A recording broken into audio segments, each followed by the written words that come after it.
Hi, I'm Joe, and this is the Decahedron RPG Podcast. Hi everyone, this is Joe, and this week I have a very special guest. The guest is Evil Jeff from the Minions Musings podcast. Hello, Evil Jeff. Good morning, Joe. And your podcast was dormant for a while, and it's back now, and it's going strong. I still haven't sent you feedback, but that's because you said don't send feedback yet, and I've been obediently waiting for you to say, okay, you can send feedback now, even though other people have been sending you feedback. Well, that was through the whole RPG a day month thing there. So now that we are well past August into September and such, it's time to start getting feedback. All right, then I will send you some feedback. So today we are here. Well, we're here because in the last show that we did together, I mentioned something about Risus, and you said you never played it. And I said, it's free, and it's only like 8 pages. We'll talk about that in a second. And you said free is my favorite type. And I said, wow, you've never seen the game before, so that might be a neat... I've always had planned to do a review of Risus, but I said it might be neat to have someone coming at it with fresh eyes to sort of counterpoint me with my old eyes, if that makes any sense. So, so we're going to talk about Risus. Yep. Yeah, that was you sent that to me, or I went and got it. I don't remember which. So, yep, I have that PDF here, and let's get to it. Yeah, it's well, first of all, as a disclaimer, I am a member of the International Order of Risus. And we'll talk about what that means in a little... No, we won't, because it's not in my notes. And all that means is, while the game is free, there's a companion edition that costs $10, and I paid for that. When you pay for that, you get to say that you're a member of the International Order of Risus. But that should tell you that I am actually a fan of this game. The version that we are reviewing is version 2.02, which came out in 2021, which, interestingly enough, I had to download for this review because the edition I had on my computer was somewhat older than that.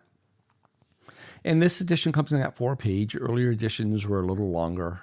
But yeah, there it is. And like I said, the price is free. I will put a link to the link on DriveThruRPG. So if y'all want to grab it for yourself, you can. So, Evil Jeff, the way we normally do reviews on this show is we look at the product and we come up with a list of 3 things we really like about it and 3 things we really don't like about it, and we just go back and forth, and then we sort of give an overview. So I will let you go first. What is the thing that you liked best about Risus?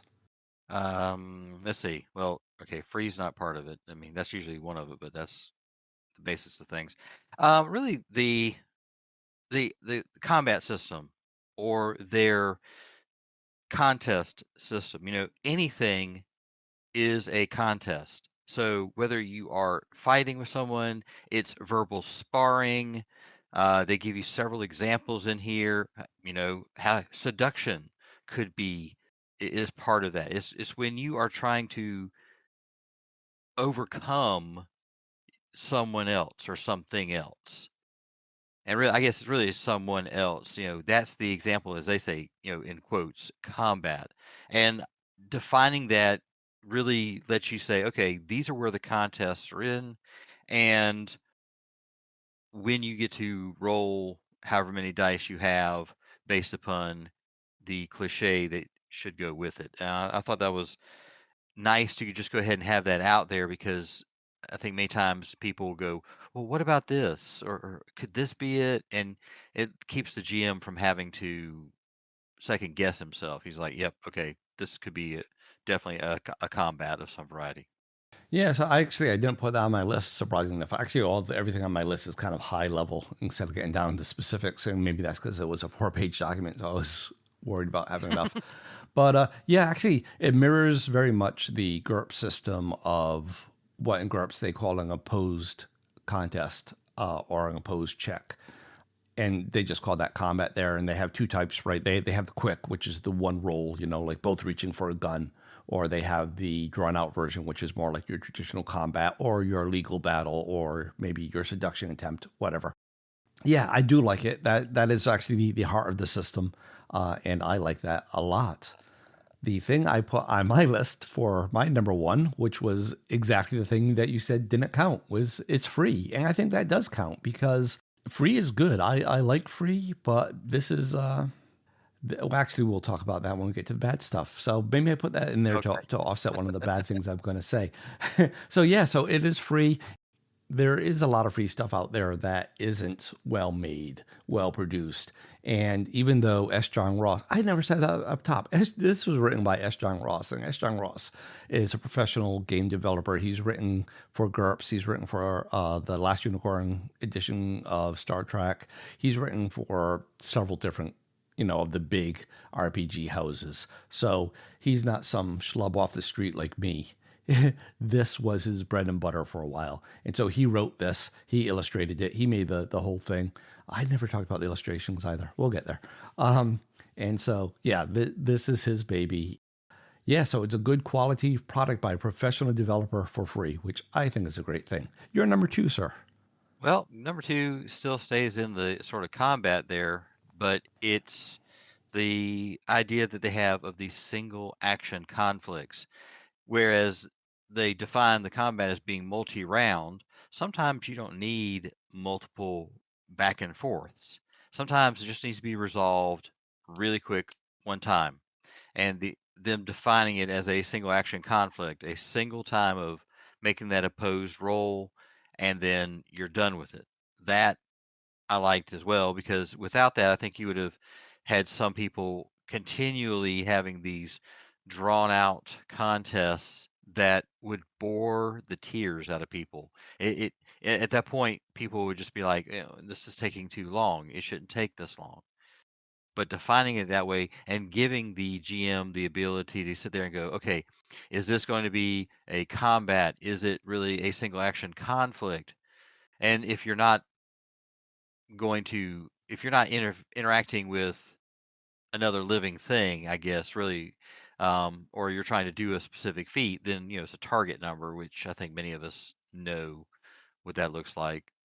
So yeah, I mean, defining it that way, I was like, okay, thank you for speeding things up, because just above that in the PDF, it talks about teaming up when you have multiple characters, and how do you define, instead of having, oh look, there's 10 minions over here. Well, are you going to roll for each of those minions, or are you going to kind of compress them in there? And I could see where you could just speed things up that way, make it very heroic and not have to get into minute details of everything. If I knew you were going to say that, I wouldn't have walked over top of it when I was referring to your first point, because that was the quick contest.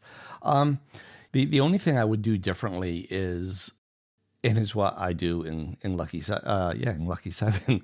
I would treat even those unopposed actions as the same kind of thing and just make it a one round combat, the quick contest. And that way you only have pretty much two mechanics instead of three that you're juggling. Yeah.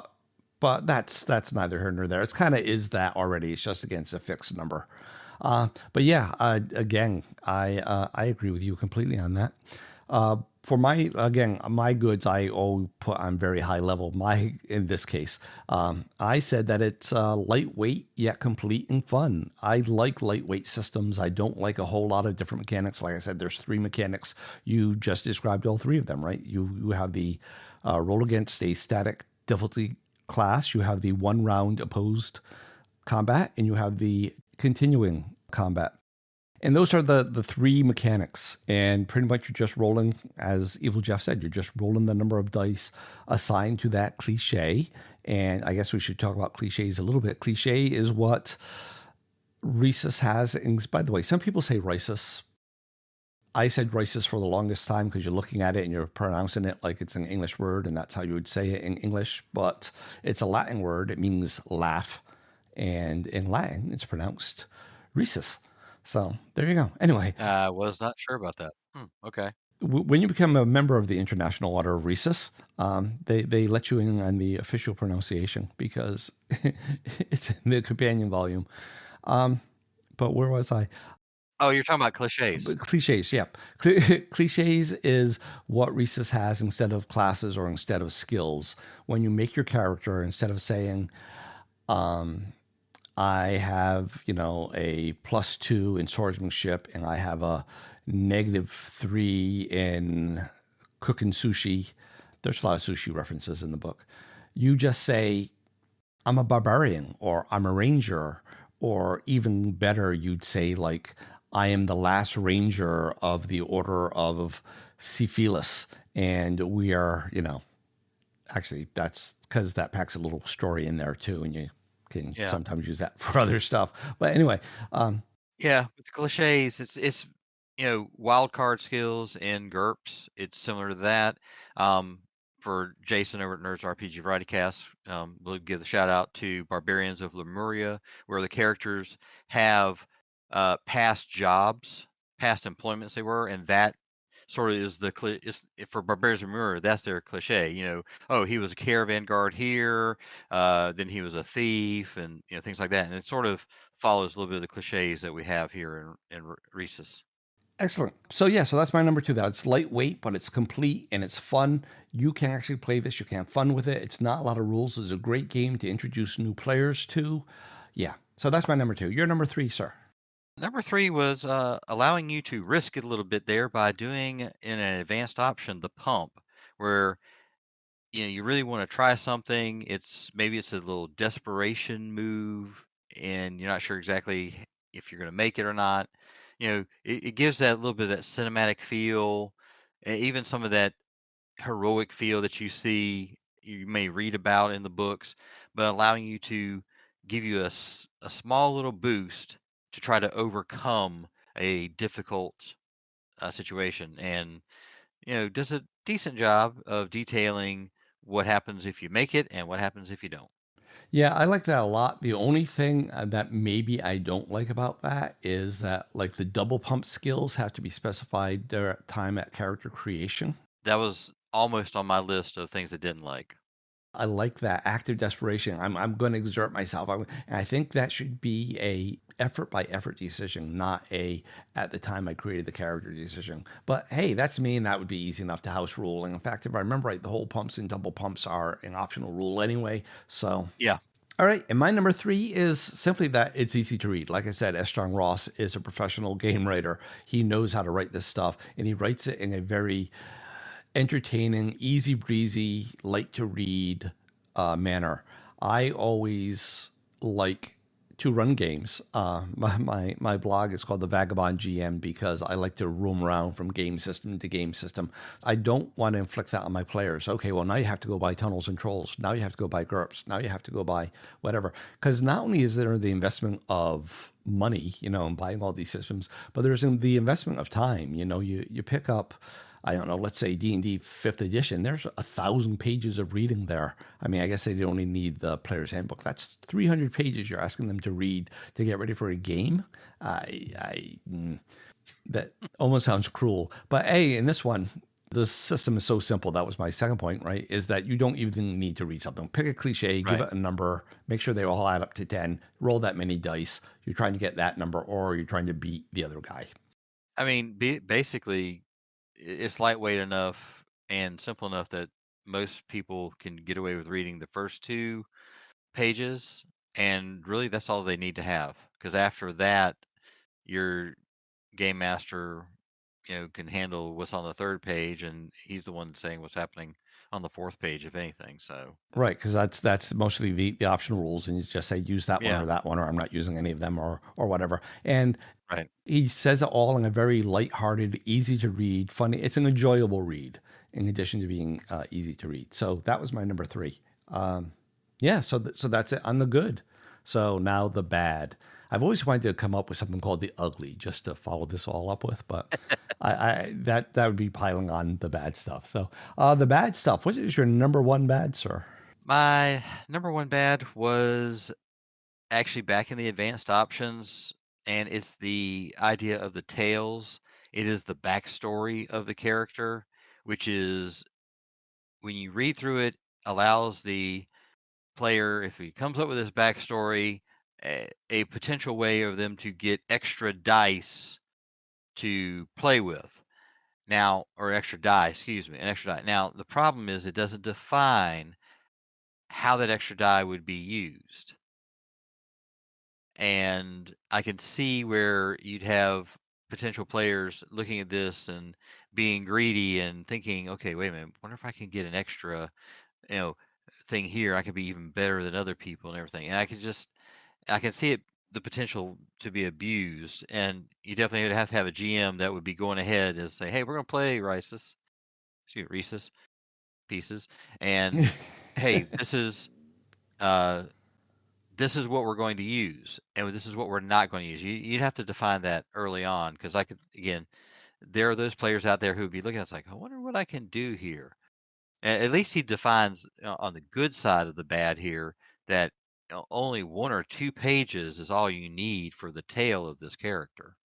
Yeah, he actually says one or two is plenty. And actually, when I saw that section there, I was sure you were going to comment on this, but I thought you were going to put it in the good because of the conversation we had before. In fact, it's the first conversation we really had, I think, which was Yeah, about requiring backstories. And I thought that this was kind of neat that he uses the carrot instead of the stick. yeah, but that's the problem. For me, backstory, you're helping define the motivation and sort of personality of it. This is not motivation and personality. This is getting you an extra piece of the game mechanic. That's not me. What he means by the die, by the way, is you get another cliche level. Instead of getting 10, you get 11. Or if you Yeah, do both what was it? What entails? hooks. Yeah, a hook, The which the is pretty much flaw. a disadvantage. Yeah, mechanic Yeah. gets you yet another cliche level. So you could, instead of getting 10, you could potentially start with 12. Yeah, so that's what he meant by that. I do like the hooks and flaws. I think 2 pages is too many. But that's easy enough to work out with the player. So yeah, actually, I think that's a positive instead of a negative. But hey, that's me, and that's why we have two people doing the review. My number one bad is that it's very open ended. So when we were talking before about cliches, there's no list of cliches anywhere for you to pick from. You are just expected to come up with about 4 cliches. That's the standard number. In theory, you could have up to 12 if you're using both hooks and tails. Although they'd all be at level 1, so I don't know why you would do that.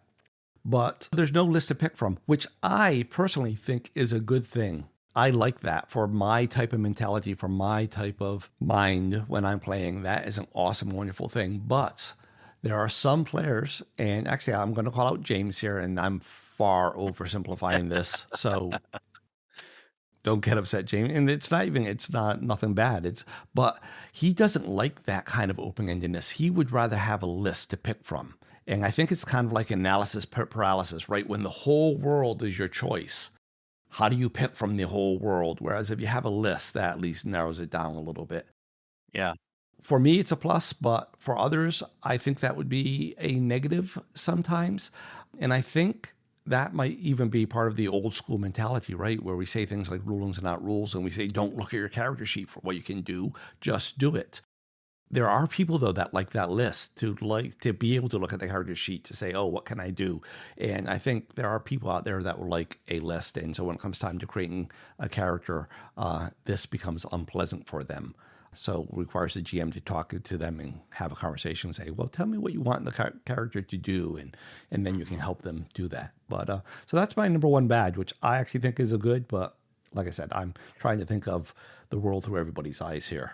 My number 2 dovetails into your number 1 there, because I really would like to have seen more examples of characters to give people an idea of what sort of cliches you would have. They give the example in the PDF here. Okay, we're going to play a Viking character, and they give a description, and from the description that they did, they came up with 4 cliches. Well, that's nice, but if there was more examples, I think people would get a chance to see the flexibility in there.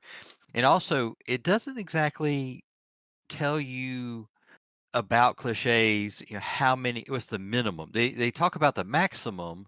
Actually, there is no maximum except for the fact that you'd have no dice if you went over 10 or 12 if you're using hooks and tails.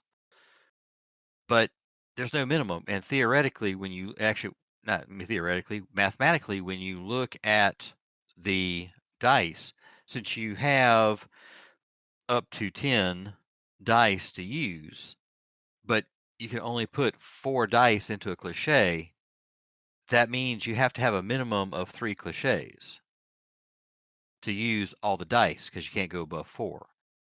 So I think having a few more examples in there showing, hey, here's a tight character, only 3 cliches. Here's a character who has 6 or 7, and kind of showing it that way would have allowed people to have a little bit more, oh yeah, we can do things like this and that, and you could hopefully, if you read it, weigh the pros and cons of it before you start playing like that. Because I can see where some people would just go crazy with it and, oh, I got this cliche and this cliche, and then get into the game and like, well, God, this sucks.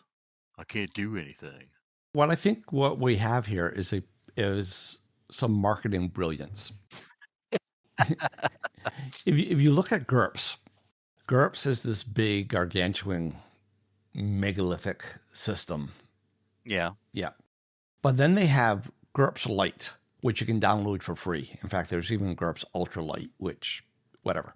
So you can download GURPS Lite for free, and it's actually fairly playable, and you could play it all like that. And then if you wanted the full thing, you go and you pay Steve Jackson $5 billion for GURPS.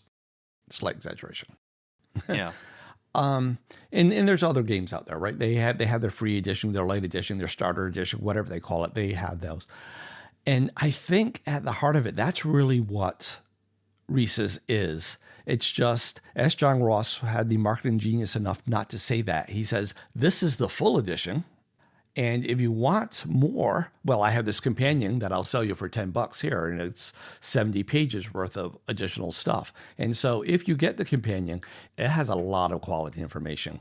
It has more example characters. It has, like earlier when I was saying, a better way to do a cliche instead of the one word barbarian to say that you are the last of the tribe, your tribe or whatever. And all that advice is in the companion.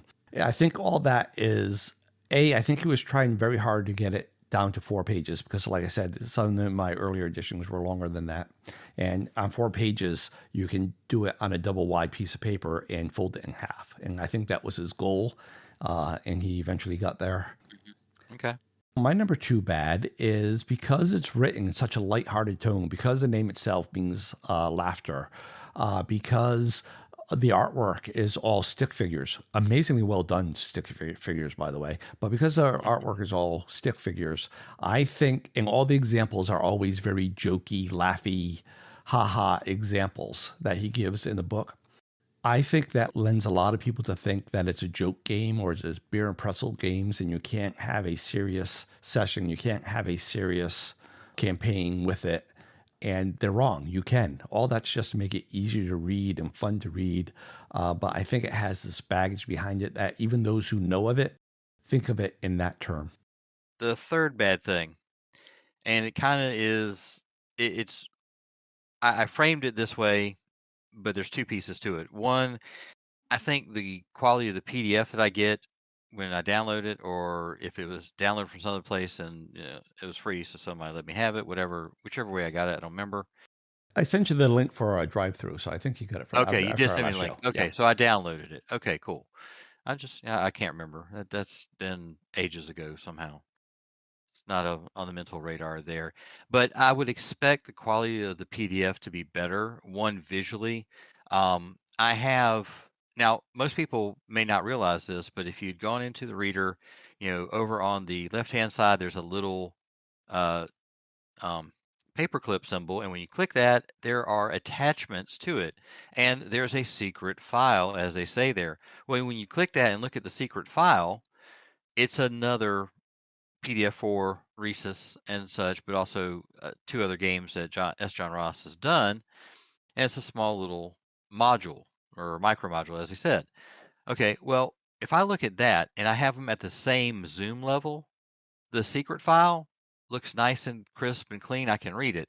But if I look at Risus, sorry, I'll get it eventually, maybe. The font that was used loses something. When you zoom in, you get to see all of it. So I don't know if it was their compression algorithm, it was how many bits they were rendering at or whatever. It should have been it should be to me a better quality. And the other piece of that poor PDF is if you've got additional things that you want to sell, you need to put something in there saying, "Hey, by the way, there's this companion piece over here."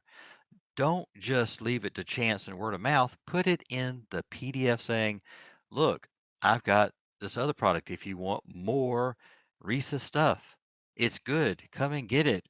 I think he missed the mark there on this PDF. It need to be put together a little bit better, both quality wise and information wise. I was actually looking up the volume because I was like, but the very last banner on the last page is the advertisement for the International Order of Risus and the companion. But no, it's not in this edition.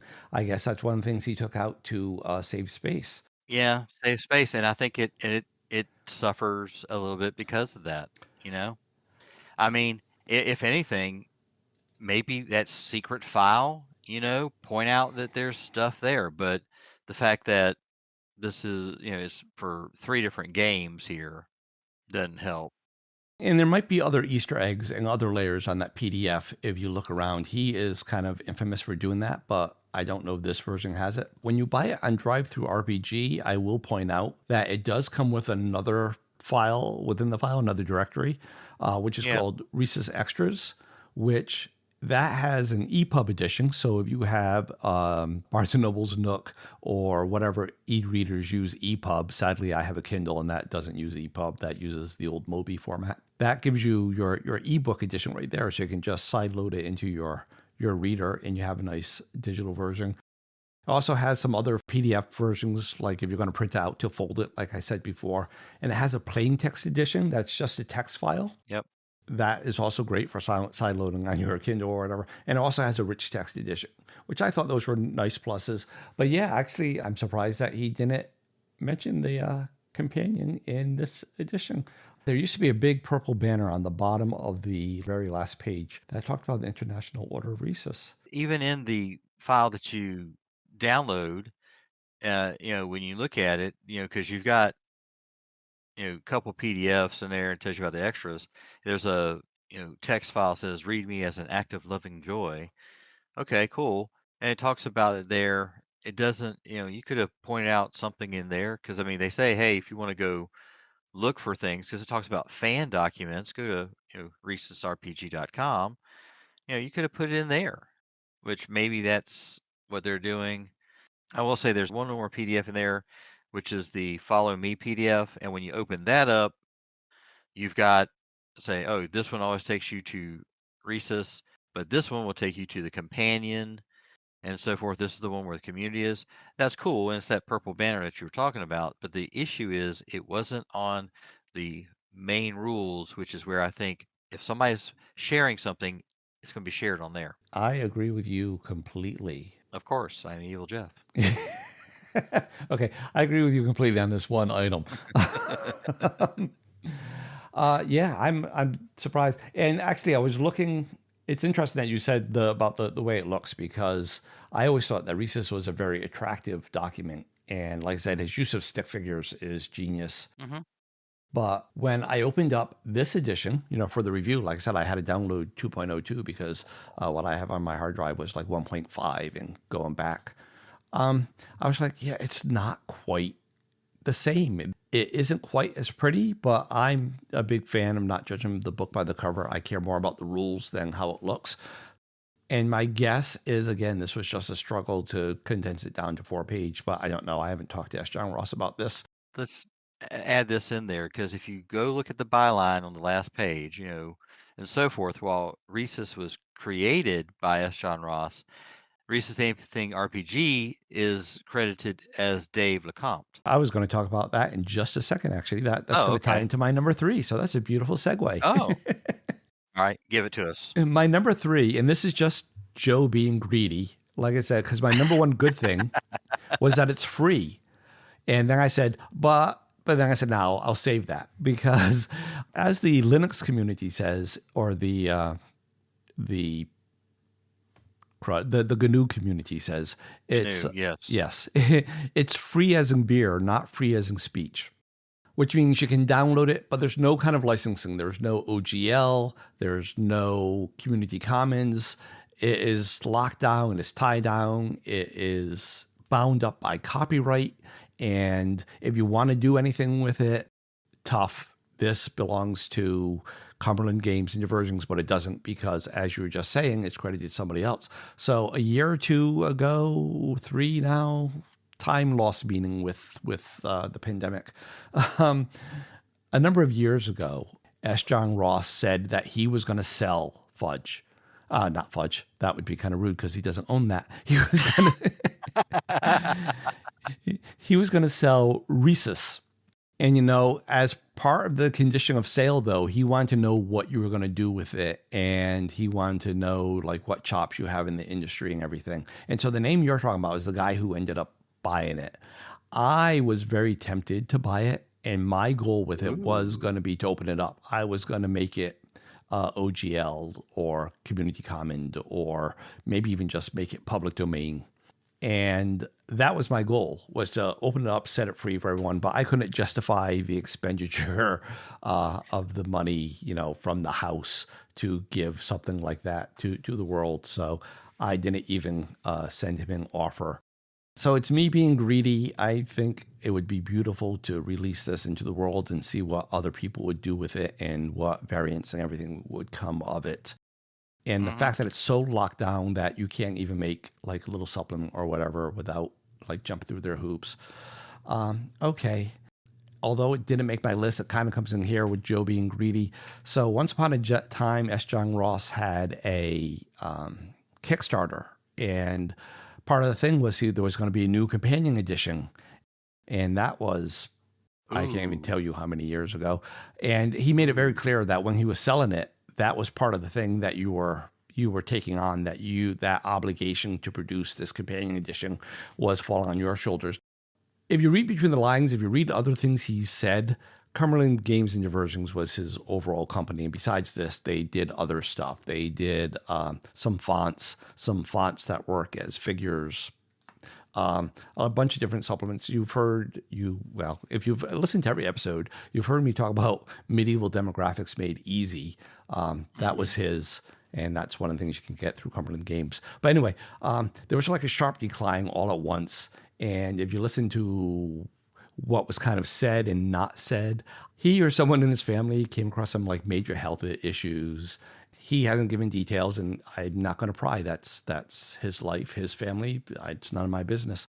And I guess when he was selling off Risus, he was trying to like get some money to take care of whatever issues there are. And apparently I've been ongoing for years.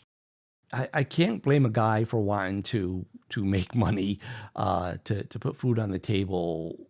That's right. So I am being greedy by wanting it to be free and open, but that is really what I would like. Yeah. So that's my number 3. That's a pretty good, solid set of good and bads for us. And I think we covered all your 3, sir.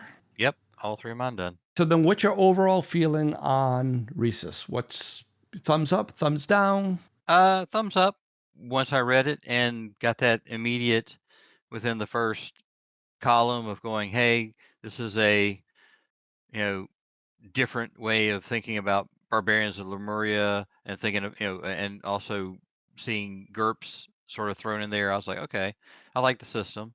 And it's easy enough. The only thing I could see some people having problems with, and this is where, and I may actually talk about it eventually, the idea of qualitative and quantitative in games.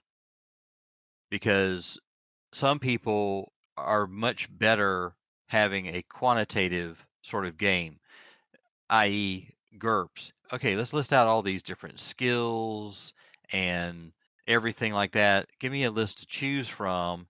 Now, I might get analysis paralysis. That's something different. But, I can at least go through that and look at it and be like, yeah, this is great.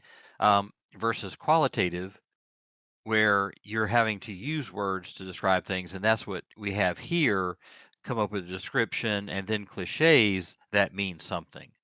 And if you've ever done any risk analysis in a computer world, IT world for things. You have quantitative and qualitative methods of doing risk analysis and so forth. And some of us end up doing the semi-quantitative, which is where we're going to use words, but they actually translate to broad number spectrums.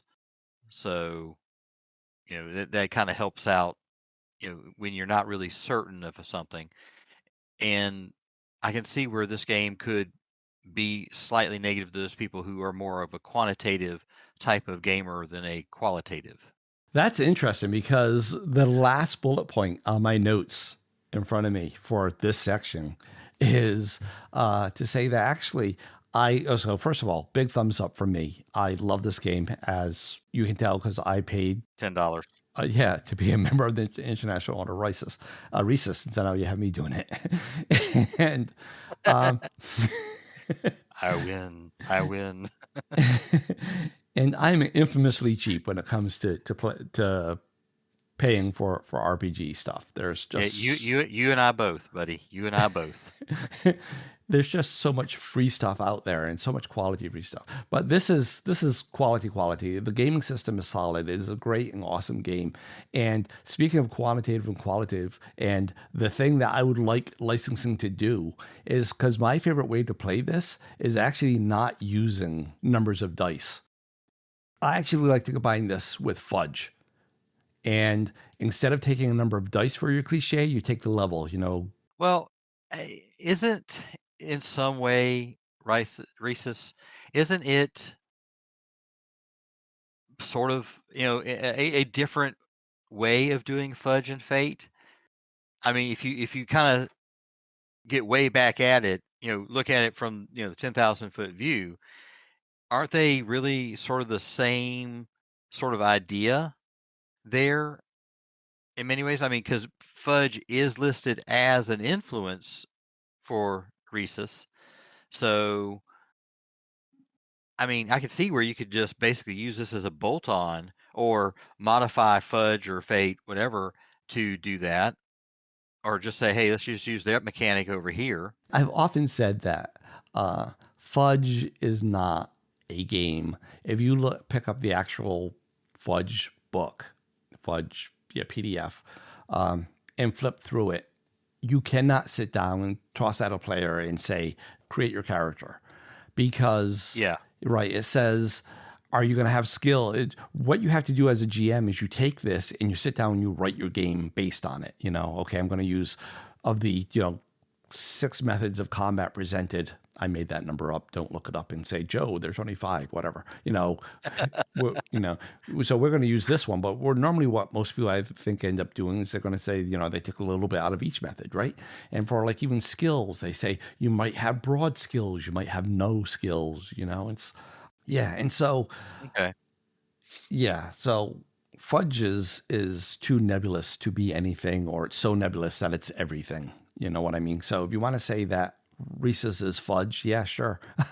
But yeah, like I was saying, that what I do instead of doing the numbers, I just, you give it the fudge level, terrible, poor, mediocre, good, great, superb, for your cliche. And then when you take damage, that just goes down a level. Instead of losing a die, you go down a level on that ladder for that. Well, see, and there you are. I mean, qualitative and Yeah, quantitative. exactly. That's why I was saying it's almost like you're looking at my notes. And I find that works amazingly well. When I play this at the table, that's the way I've done it. It was a Star Trek game, actually, with James and Peter. And then I did it with some other group. Anyway, but there you go. Yeah, a big thumbs up for me. I love the product. Again, yeah, this one, I think in the quest to get it down to 4 pages, is lost a little bit in terms of aesthetics and maybe explanation. But Yeah. it's still, it's good. I like it. I would have no problem wholeheartedly recommending this and throwing it at other people. And I'll make this as a last comment on for this podcast here. Now that you say that you shrunk it down from 8 to 4 pages, it almost feels like a Reader's Digest version of the game. And I can show my age here on that. But my parents got the Reader Digest books for ages, and you get this one hardback book, And there were 3 novels that were condensed in this one hardback book of 300 pages or something like that. And they've basically taken an original novel down and streamlined it. But you lose you still get the story, but you don't get all of the lovely background. You don't get all of the beautiful prose sometimes. The descriptions may feel a little terse here and there. And but that's the idea behind the Reader's Digest version. Hey, you read the book, but you read an abbreviated, expurgated version, and that sort of you lose something with that. And maybe that's what's happened here in this quest to get it down to 2 pages front and back. Maybe we've lost a little something. Maybe those options could have been left off to one side or something. I don't know. All right. Well, thank you for those notes. I think we have talked about everything we have come here to talk about. So thank you very much for joining me, Evil Jeff. I appreciate it. I always enjoy talking to you. And as I was saying to everyone audience-wise, Evil Jeff is the host of his own podcast. Although I'm pretty sure no one listens to this podcast and doesn't listen to his, but just in case, check him out. He's at Minions and Musings. There's going to be a link in the show notes. And it's a great podcast. And I'm pretty sure every listener I have is thanks to Evil Jeff, because he mentioned my show when it first started. And then we let Jason keep talking about it. Oh, yeah. Well, once Jason hears something, he spreads the word, which is an awesome, wonderful thing. I thank him profusely for it. And I found quite a few podcasts because of Jason. So, again, awesomeness. So, everyone, thanks for listening. Tune in. I was going to say next week, but of course there's going to be Feedback Friday. Well, actually, this episode is going out September 27th. There may not actually be there'll be a Feedback Friday on the 29th. October, everything is a bit up in the air for. So anyway, but do send in feedback. And even if I stop doing Feedback Fridays for a bit, I will catch them all up after that little sabbatical there. Episodes will be coming out normally, though, the Wednesday episodes. Feedback at decahedron.com is the email address. You can send text, you can attach a voice file, or you can call the feedback line. The number's in the show notes. It's in the outro music. You can go to sayhi.chat/decahedron. All those ways, and probably another one or two I'm not thinking of, are at www.decahedron.com, spelled decahedron with a K.